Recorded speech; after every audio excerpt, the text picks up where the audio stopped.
Students, इस video में हम बात करेंगे इलेक्ट्रोलिसिस ऑफ एल्यूमिनियम ऑक्साइड। क्योंकि एल्यूमिनियम एक हाईली रिएक्टिव मेटल है, तो इसको हम ऑक्साइड से अलग करने के लिए इलेक्ट्रोलिसिस को यूज करते हैं, इलेक्ट्रिसिटी को यूज करते हैं।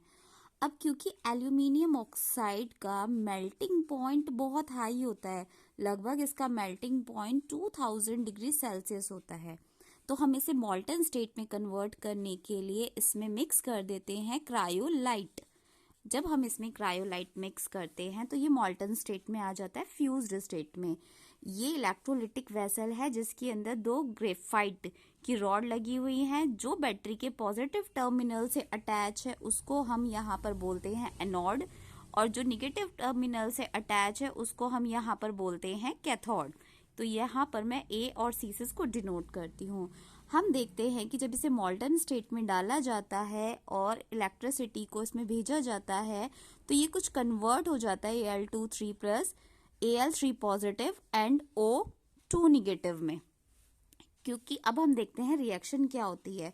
कैथोड पर कुछ ऐसी रिएक्शन होती है एल्यूमिनियम के पास, क्योंकि यहाँ पर इलेक्ट्रॉन्स की कमी है, और हम देखते हैं कि एनोड से इलेक्ट्रॉन्स क्या करते हैं, लॉस होते हैं। इलेक्ट्रॉन पर इलेक्ट्रॉन्स का लॉस होता है, तो इलेक्ट्रॉन्स यहाँ से ट्रेवल करके यहाँ से घूम के कहाँ पर पहुंच जाते हैं, कैथोड पर आ जाते हैं। इलेक्ट्रॉन्स कहाँ पहुंचेंगे, कैथोड पर। अब क्योंकि एल्यूमिनियम जो है इसके पास में इलेक्ट्रॉन्स कम है, 3 पॉजिटिव चार्ज है, तो ये यहाँ पर इलेक्ट्रॉन्स को गेन करेगा, 3 इलेक्ट्रॉन्स को गेन करके, और ये कन्वर्ट हो जाता है एल्यूमिनियम मेटल में। तो कैथोड पर क्या होगा, एल्यूमिनियम मेटल में कन्वर्ट हो जाएगा। और क्योंकि एनोड पर यहाँ पर हम देखते हैं कि ऑक्सीजन, जिसके पास में यहाँ पर जो ऑक्सीजन है, इसके पास में क्या हो रहा है, इलेक्ट्रॉन्स ज्यादा हैं, तो ये इलेक्ट्रॉन्स को लॉस करना चाहेगा अपने ऊपर से आयन हटाने के लिए। क्योंकि ये 2- है, तो ये क्या करेगा, यहाँ से इलेक्ट्रॉन्स का लॉस करेगा और कन्वर्ट हो जाएगा ऑक्सीजन में। क्योंकि ऑक्सीजन एक गैस है तो ये O2 के फॉर्म में निकलेगी। अब यहाँ से ऑक्सीजन को हम बैलेंस करेंगे। यहाँ पर ऑक्सीजन हमारी कितनी है, O2, तो 2 ऑक्सीजन, 2 और 2 कितने इसने लॉस करे हैं, यहाँ पर 4 इलेक्ट्रॉन्स। तो हमें पता है कि कैथोड पर क्या होता है, कैथोड पर होगा, क्योंकि कैथोड हमारा कौन से चार्ज वाला है, निगेटिव चार्ज वाला है, तो यहाँ पर होगा रिडक्शन। इसीलिए हम इसे इलेक्ट्रोलिटिक रिडक्शन भी बोलते हैं, क्योंकि यहाँ पर क्या हो रहा है, गेन ऑफ इलेक्ट्रॉन्स हो रहा है। रिडक्शन पर क्या होता है बेटे, गेन ऑफ इलेक्ट्रॉन्स।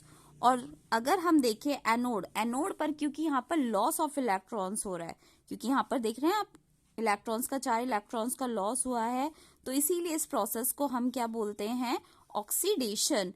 अभी क्योंकि टेम्परेचर अभी भी बहुत हाई है, तो यहाँ पर जो ऑक्सीजन गैस बन रही है, इसमें से कुछ गैस ग्रेफाइट, जो कि एक कार्बन का एलोट्रॉप है, कार्बन के साथ में ये ऑक्सीजन जुड़ेगी।